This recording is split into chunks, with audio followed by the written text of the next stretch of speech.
I'm Luna from Luna Nguyen. This is a message for all my comrades in the Global South and anyone who opposes imperialism.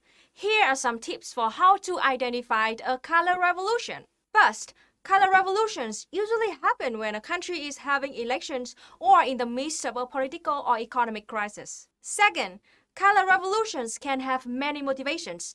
Targets are usually poor imperialized nations, which challenge the hegemony of imperialist nations or which strive towards socialism. 3. Color revolutions exaggerate social scandals to provoke people to protest. 4.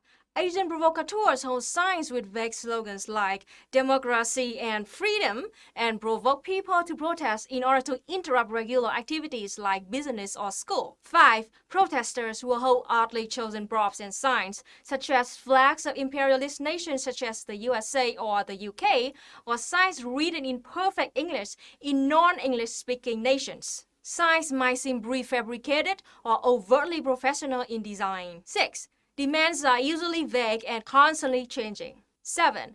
Capitalist media and NGOs will tend to cover a color revolution with what seems like a coordinated response.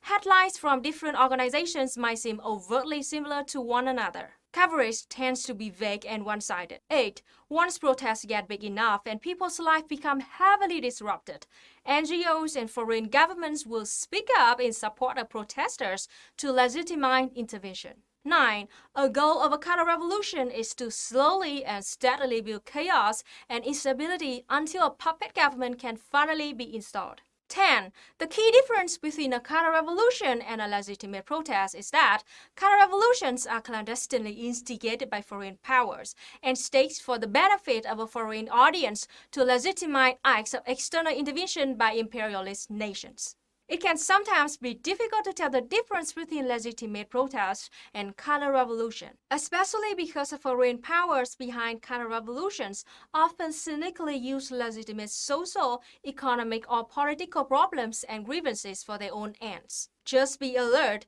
be skeptical, and remember to investigate before you accidentally support a color revolution.